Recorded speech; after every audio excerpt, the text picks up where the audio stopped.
Welcome to Voyage Daily Tech, the most important news personalized for you every day, supported by Voyage.com. So, we've got 5 stories for you today. We'll start with a bombshell negotiation where Donald Trump personally secured a 15% cut for the US government on every H2, zero-chip Nvidia sells to China. Then we'll shift to India's ambitious $1.25 billion Bhashini project, which is building 350 AI models to bridge the nation's 22 official languages and hundreds of dialects. After that, the incredible story of Dame Stephanie Shirley, a tech pioneer who, in the 1960s, signed her name Steve and built a company where 297 of her first 300 employees were women. From there, we'll cover Starlink's direct-to-cell service, which just had its first successful test in Ukraine with operator Kyivstar turning regular smartphones into satellite phones on the front lines. And finally, we'll explain how a new US law, the Genius Act, is setting the stage for giants like JPMorgan Chase and Walmart to launch their own private stablecoins. The most unexpected news in the tech world today has to be this. The United States government is now taking a 15% cut of every AI chip that Nvidia sells to China. This isn't a new tax. This was a direct negotiation. President Donald Trump revealed he personally hammered out the deal with Nvidia CEO Jensen Huang, and his opening bid was even higher. Trump's direct quote, "I said, listen, I want 20% if I'm going to approve this for you, for the country. What we're witnessing is a radical shift in trade policy. Experts are calling this a sovereign royalty model, where the government demands a direct revenue share as a condition for an export license. This is a huge departure from how things have always been done. Traditionally, export controls on sensitive tech were all or nothing for national security. Now, money's part of the negotiation. Some legal experts are even questioning if this is constitutional, as the US Constitution explicitly forbids taxes on exports. This is where the situation takes a more complex turn. After securing this 15% cut for the US on the H20 chip, Trump then publicly called that very same chip obsolete and an old chip that China already has. He even claimed a competitor, Huawei, has a similar one. So is the H20 chip really obsolete? The reality is that the H20 is a modified version of Nvidia's top-tier H100 chip, specifically designed to comply with US export rules. It has about 41% fewer processing cores, and its overall performance is cut by roughly 28%. But, and this is the crucial part, for certain AI jobs, like running large language models, the H20 is actually more efficient. It can outperform the more powerful H100 and uses significantly less power to do it. So while it's downgraded on paper, it's still an incredibly capable piece of technology. So why demand a cut of an obsolete product? That so-called old chip was one Nvidia expected to sell $8 billion worth of in a single quarter before sales were stopped. This entire situation is unfolding amid fears that advanced chips could let China leapfrog the US in artificial intelligence.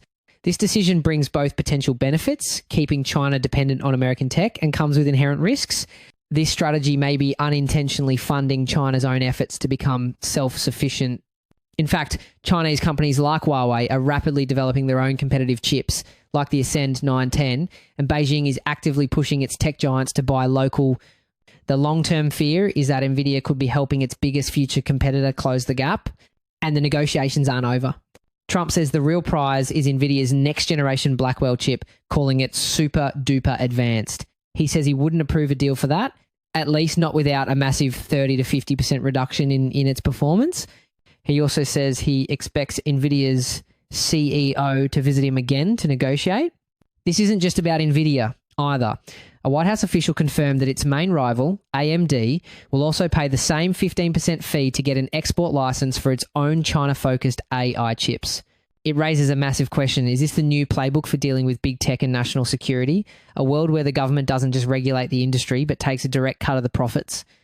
We have to ask if this revenue for access model could spread, potentially being applied to other critical choke points in the tech supply chain, like the companies that make the super complex manufacturing equipment, such as ASML, or even the software companies that design the chips themselves.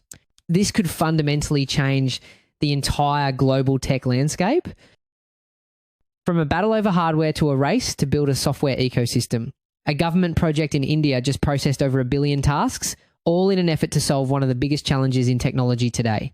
The problem is this: India has 22 official languages and hundreds of dialects. For the digital revolution, this isn't a feature, it's a massive wall. According to one of India's leading AI experts, without technology that understands these languages, millions are excluded from education, banking, and healthcare. But this isn't just about simple translation. Many of the world's most powerful AI models are trained on Western-centric data. This means they often lack the cultural context and nuance to be truly effective, creating a kind of digital and cultural bias that locks people out. Consider the real-world impact. A delivery driver in Mumbai named Vineet Sawant, who speaks little English, struggled with his job. Everything was in a language he couldn't easily read. But then his employer, Zepto, partnered with an AI translation service. Suddenly, all his instructions appeared in his native Marathi. The result? He tripled his daily deliveries from 10 to around 30.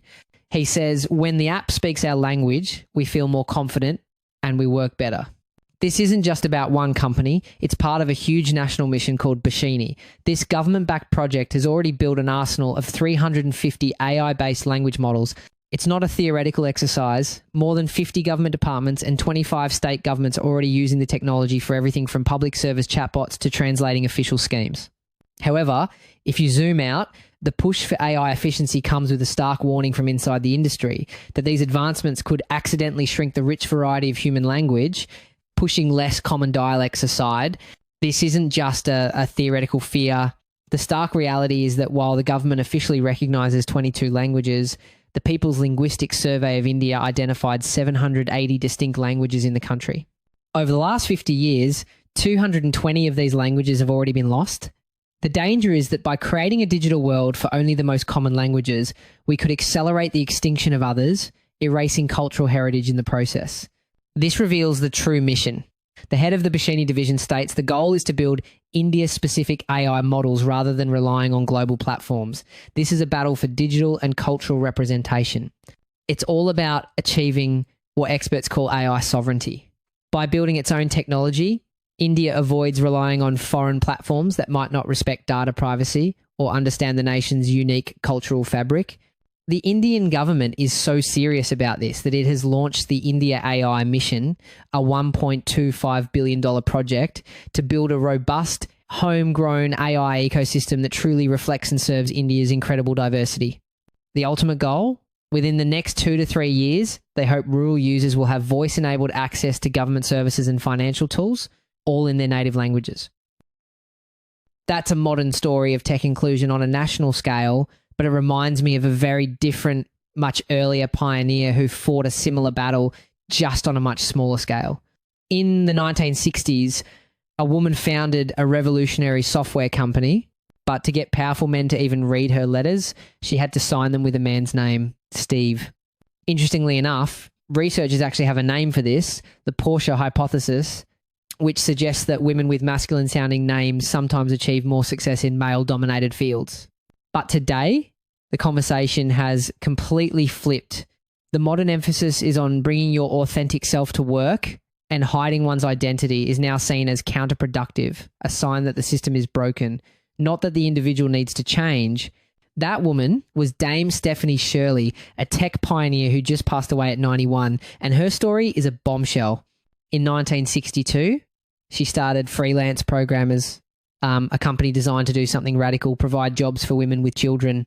It shook up the entire industry by offering flexible work-from-home options decades before it was a trend. Think about this for a second. This was decades before the internet, before email, before any of the collaboration tools we rely on today. So how on earth did it work? It was an incredible logistical challenge. Projects were coordinated entirely through postal mail and telephones. This meant project specifications had to be flawless and incredibly detailed to avoid confusion, and programmers mailed their physical code back to the company for quality checks. It required a level of discipline and structure that is almost unimaginable now, and it proved remote work was possible long before technology made it easy. If that was just the appetizer, the main course is just being served. Her commitment wasn't just a talking point. Of her first 300 staff members, 297 were women. Her business model was so revolutionary, it would be almost impossible to replicate today. In both the UK and the US, Anti-discrimination laws like the Equality Act and the Civil Rights Act make it illegal to hire someone based on a protected characteristic like gender.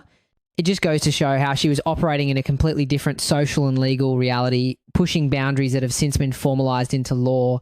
She then did something just as remarkable with her success. The company, later known as Xansa, was a massive success, leaving Dame Stephanie with a fortune of about £150 million. She donated nearly half of it, almost £70 million, to charity, primarily to fund projects supporting people with autism, a cause deeply personal to her. Her approach to philanthropy was deeply personal, focused, and designed to give away her wealth within her own lifetime. This stands in stark contrast to the philanthropy of many modern tech billionaires. Today, we often see the use of complex legal structures like LLCs, which can blend charitable giving with for-profit investing and even political advocacy, sometimes raising questions about transparency and motive. Dame Shirley's model was simple. Find a problem and use your wealth to try and solve it directly. Her impact was so profound that one expert puts it in perspective for today's world. Professor Sue Black said, before the likes of Steve Jobs and Mark Zuckerberg, Steve Shirley was innovating and solving problems with tech in the UK. So what was her real legacy? She was a child refugee who fled the Nazis, became a self-made multimillionaire, and then a world-changing philanthropist. She spent her entire life refusing to conform to society's stereotypes, proving that talent has no gender. Tech continues to be a male-dominated industry, but here's the fascinating and somewhat ironic twist. The very tool she championed for inclusion remote work has created new challenges. Recent studies point to proximity bias, where remote workers who are still disproportionately women get overlooked for promotions because they have less face time with leadership. Dame Stephanie Shirley was one of the first to break through the noise and she shouted the loudest. Dame Shirley championed remote work to connect people to opportunity. Our next story is about a technology that takes that idea to the absolute extreme. A technology that turns your regular smartphone into a satellite phone is being pioneered not in a peaceful tech hub, but on the front lines of a war. In a major first for Eastern Europe, Ukraine's largest mobile operator, Kyivstar, just successfully tested Starlink's direct-to-cell service.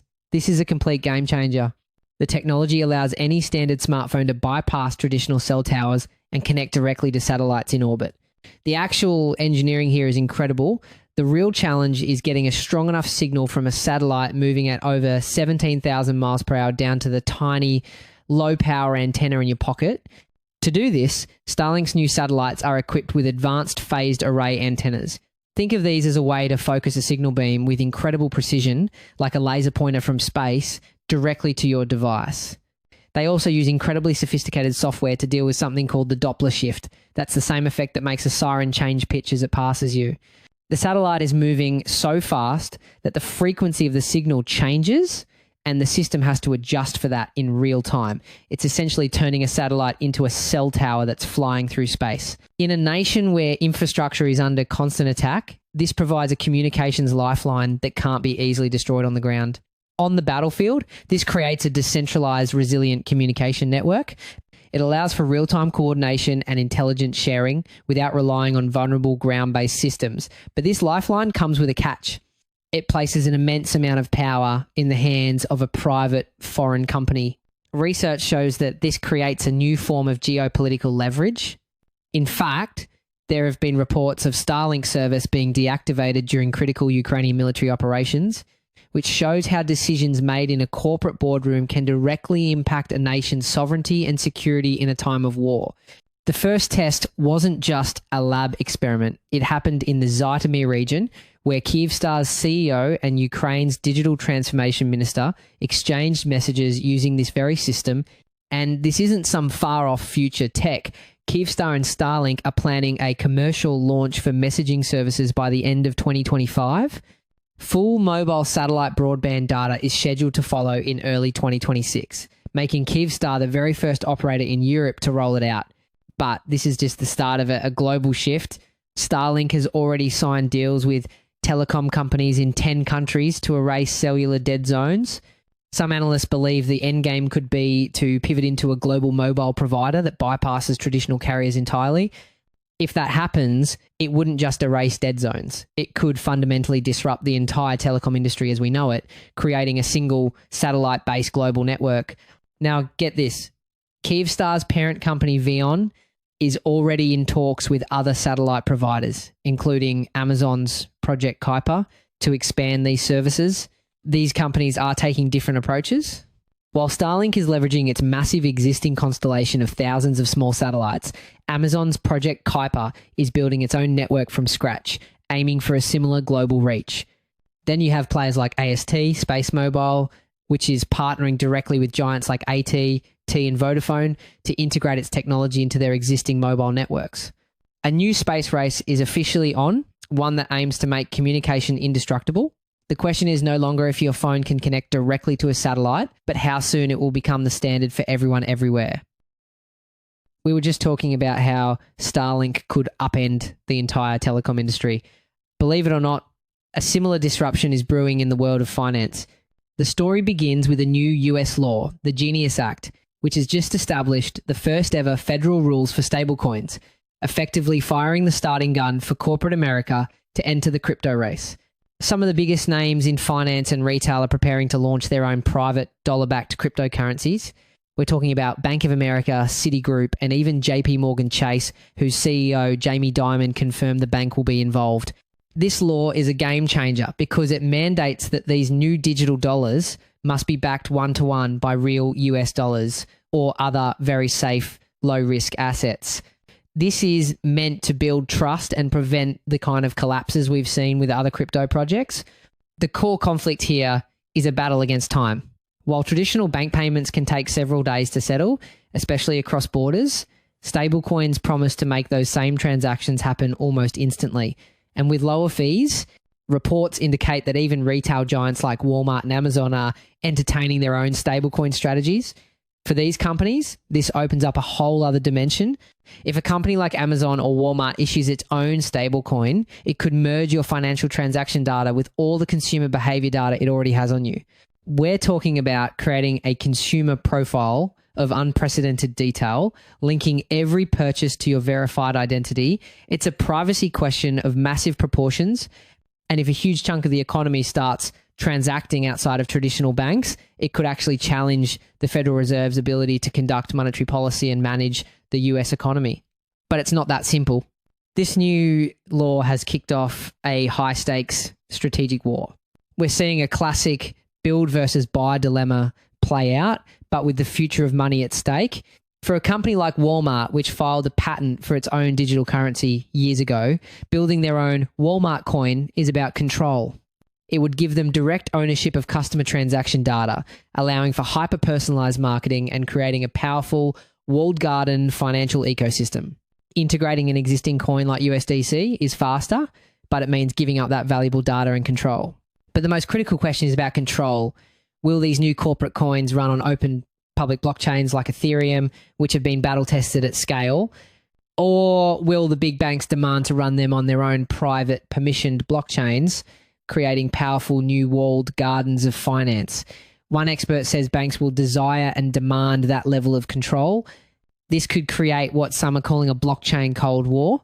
We could see a two-tiered crypto system emerge, a sanitized, corporate-controlled corp coin world for the masses running on private networks where banks make all the rules.